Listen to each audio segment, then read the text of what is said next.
नमस्कार दोस्तों, स्वागत है आप सभी का आपके अपने YouTube चैनल सिंपल मार्ग में। दोस्तों, अगर आप हमारे WhatsApp ग्रुप को ज्वाइन करना चाहते हैं तो डिस्क्रिप्शन में उसका लिंक दिया है, वहां जाकर आप हमारे WhatsApp ग्रुप को ज्वाइन कर सकते हैं। नर्मदे हर। दोस्तों, नर्मदा परिक्रमा की इस यात्रा का आज अपना 75वां दिन है। सोमवार 19 मार्च 2018 फड़की से सिवनी, कुटराई, दमखच, चारंगपुर से कन्हेरी। प्रातः 5:30 पर जागने के बाद हमने मैया की निर्मल बहती धारा में जाकर स्नान किया। पानी बहुत ठंडा है पर साफ है। यहाँ काले पत्थरों की चट्टानें हैं, उन्हीं के बीच से मैया की छोटी धार अपना मार्गक्रमण करते हुए आगे बढ़ रही है। आश्रम में वापस आने पर हमने पूजन अर्चन और आरती की। इसके बाद मैंने और बाबा जी ने चाय प्रसाद लिया। बातों में पता चला महाराज जी का नाम है चैनगिरी जी। सच में नाम के अनुरूप ही इनका व्यवहार और आश्रम का वातावरण है चैन देने वाला। उनसे आशीर्वाद और आज्ञा ले हम यहाँ से प्रातः 7:15 पर बाबा जी और मैया को नर्मदे हर करके सिवनी की दिशा में आगे बढ़े। सुबह का समय बहुत ही पसंद करने वाला लग रहा है। हम सोच रहे हैं कि जीवन में मर्यादा का कितना अधिक महत्व है। किसी भी काम को सीमा से अधिक बढ़ाया जाए तो वो नुकसानदेह साबित होती है। इस मर्यादा विषय की बात इसलिए निकली है क्योंकि हमें ऐसे ही 2 दिन पूर्व मंडला नगर में रपटा घाट से आगे बढ़ते हुए कुछ लोग मिले जो टूरिस्ट परिक्रमावासी थे। जीप से वे कुछ 8-9 लोग मैया के आसपास परिभ्रमण हेतु निकले थे, पर अनजाने में ही वे मैया के पात्र का उल्लंघन कर दक्षिण तट से उत्तर तट आ गए। क्योंकि उन्होंने अमर्यादित आचरण किया, इसके लिए ऐसा हुआ।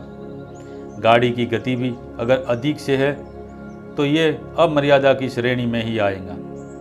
ऐसी ही सभी बातें करते हुए किनारे से चलते हुए प्रातः 8:30 पर हम सिवनी गांव में आ गए। यहाँ से अब आगे कुटरई जाना है। घने जंगलों और थका देने वाले पहाड़ी रास्तों पर चलते हुए हम आगे बढ़ रहे हैं। ऐसे ही चलकर हम सुबह 11:45 पर कुटरई गांव में आ गए। गांव छोटा ही है पर व्यवस्थित है। सड़क पक्की डामर वाली है, बिजली की उपलब्धता है और रास्ता हरे भरे पेड़ों से आच्छादित छायादार है। बहुत पूछने पर भी हमें गांव में कोई चाय या अल्पाहार की दुकान नहीं मिली। अतः हमने हर दिन के अनुसार पानी में भिगोकर बिस्किट प्रसाद पाया और फिर थोड़ा सुस्ताने के बाद आगे बढ़े। यहाँ मार्ग में कुछ ग्रामीणों ने हमें शॉर्टकट पास का रास्ता समझाया है, उसी हिसाब से हम चल रहे हैं। आसपास के बहुत से छोटे पहाड़ों पर लगी हुई आग को देखते हुए हम तपती धूप में ऐसे ही चलते रहे। ग्रामीणों की बोली हम ठीक से समझ नहीं पाए, पर मार्ग सही है। धीरे धीरे हम सुनसान होते जंगल में आ गए और फिर चलते हुए सामने ही नर्मदा जी के तट पर आ गए। यहाँ बनी इकलौती कुटिया से हमने कुछ पूछताछ की। कहीं हम भटक ना जाए, इसलिए मैया ने यहाँ भी हमारे गाइड की व्यवस्था कर रखी है। उस कुटी का वहाँ औचित्य अब भी समझ से परे है। वहाँ से आगे की जानकारी ले उन्हें नर्मदे हर कर हम आगे चले और अगले 5-7 मिनटों में हम एक अन्य नदी और मैया के संगम स्थान पर आ गए। हम समझ नहीं पा रहे कि इनमें से नर्मदा मैया कौन सी है, क्योंकि दोनों में ही पानी का सर्वथा अभाव है। दोनों ही सूखी हुई दिखाई दे रही है।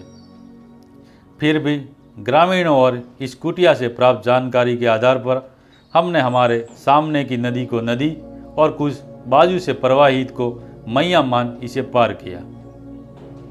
आधी से अधिक नदी पार हो जाने पर अनायास ही बाई बाजू में हमारा ध्यान गया और उसमें चट्टानों की सहायता से रोककर रखे गए पानी को देख दिल की धड़कनें जोर से धड़क उठी। इतना सारा पर्याप्त पानी? कहीं हमने गलती से मैया के पात्र का ही तो उल्लंघन नहीं कर दिया? एक अजीब सी भावना मन में आ गई।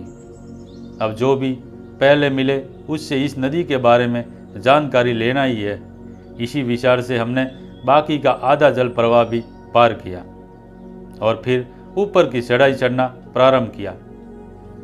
द्रवित हृदय मन ही मन प्रार्थना कर रहा है, हे माता, हमने सही नदी को ही पार किया हो। करीब आधी चढ़ाई चढ़ने के बाद ऊपर से उतरता हुआ एक ग्रामीण आदिवासी भाई हमें दिखाई दिया, जो खुद काफ़ी जल्दी में है। हमने उसे नर्मदेहर करके इस अभी अभी पार की हुई नदी का नाम पूछा।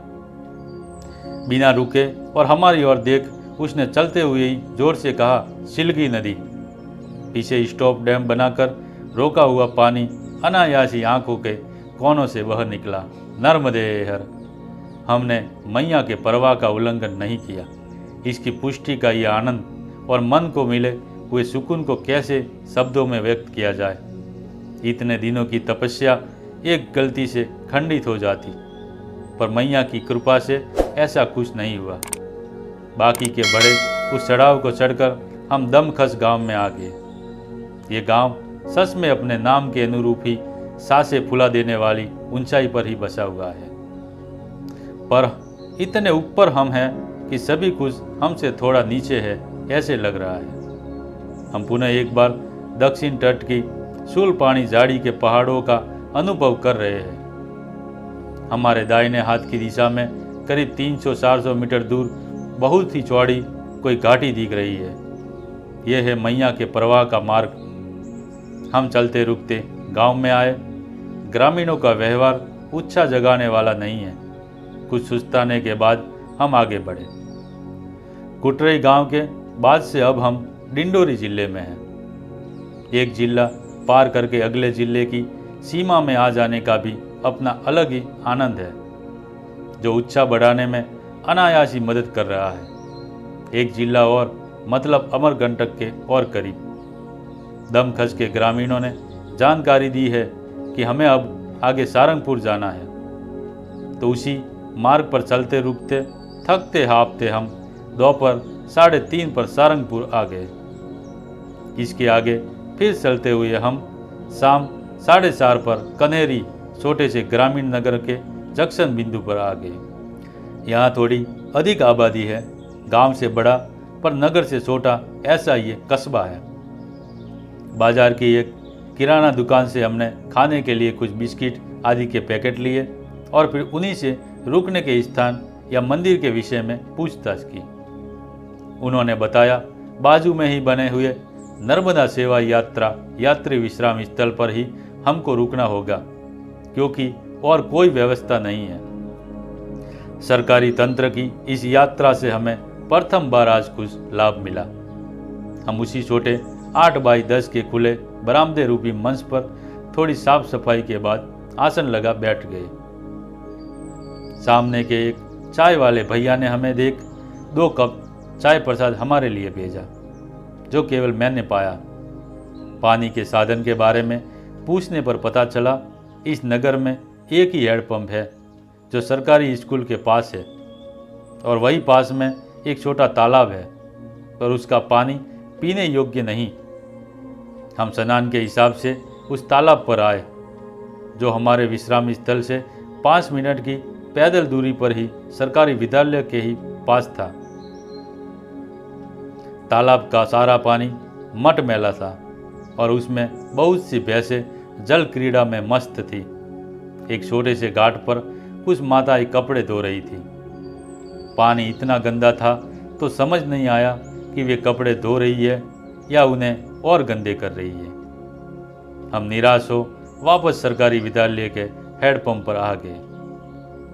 करीब 100 से 150 बार हैंडपंप चलाने पर बमुश्किल एक गिलास लाल लाल पानी बाहर आता था।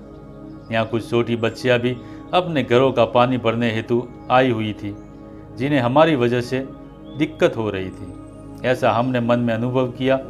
अतः उनकी सुविधा का ध्यान रख आधा कमंडल जल लेकर वहाँ से वापस हमारे आश्रय स्थान पर आ गए और फिर यहीं पर उसी जल से मुंह हाथ पांव पर पानी छिड़क हमने स्वयं की शारीरिक शुद्धि की और फिर संध्याकालीन पूजा अर्चना की। इसके बाद रवि जी जाकर सामने की होटल से कुछ भजिए लाए जिन्हें हमने बिस्किट के साथ पाया और फिर विश्राम करते बैठे रहे। अब अंधेरा हो चला है। ये कोई हाईवे है जो यहाँ से गुजर रहा है, इसीलिए इस पर वाहनों की आवाजाही निरंतर जारी है। करीब रात्रि 7:30 बजे पास के एक ढाबा संचालक के पुत्र हमारे लिए गर्म चाय प्रसाद लाए, जिसे उनके अत्यधिक आग्रह पर मैंने पिया। उनका रात्रि के भोजन प्रसाद हेतु भी आग्रह है, पर उनके यहाँ पर शाकाहारी और मांसाहारी दोनों भोज्य पदार्थ वे बनाते हैं। अतः अंतर मन ने अनुमति नहीं दी तो हमने उन्हें प्रेम से मना किया। इसके बाद वे लौट गए।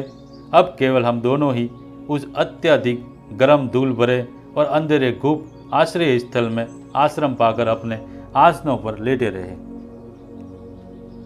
आती जाती गाड़ियों के प्रकाश आंखों को सौंधिया जाते थे, पर मन तो किन्हीं और ही विचारों में खोकर कब सो गया पता ही नहीं चला। करीब 1200 से 1500 की जनसंख्या वाले इस नगर में लोगों को पीने के पानी तक की कोई व्यवस्था नहीं है और हम राजधानी या महानगरों में कितना और कैसे पानी का दुरुपयोग करते हैं ये भी किसी से छुपा हुआ नहीं है। ऐसे में सेवा यात्रा से अधिक उपयुक्त इन प्यासों के जीवन की प्यास बुझाना अधिक युक्ति संगत होता। ना जाने उन पैसों से कितने गांवों में नलकूप खोदे जा सकते थे, कितने बंद नलकूप सुधारे जा सकते थे और जल के अभाव से न जाने कितनों के प्राण बचाए जा सकते थे। शायद मैया की परिक्रमा का अर्थ केवल माँ की प्रदक्षिणा ना होकर उसके आसपास के जनजीवन की कठिनाइयों की आवाज़ को मुखरता से प्रकट करना भी होता हो। ऐसे अनगिनत विचार दिमाग में चलते रहे। करीब रात्रि 9:30 के बाद नींद ने आंखों के दरवाजे ठीक उसी तरह बंद किए जैसे शाम को सरकारी विद्यालय के हैंडपंप से पानी आना बंद हुआ था। अचानक कल यहाँ से जल्दी आगे बढ़ना है क्योंकि मन सेता रहा है, बिन पानी सब सुन नर्मदे हर। दोस्तों, अगर आपको हमारा वीडियो अच्छा लगा हो तो लाइक करें, अपने मित्रों में शेयर करें और हमारे चैनल को सब्सक्राइब जरूर करें। नर्मदे हर।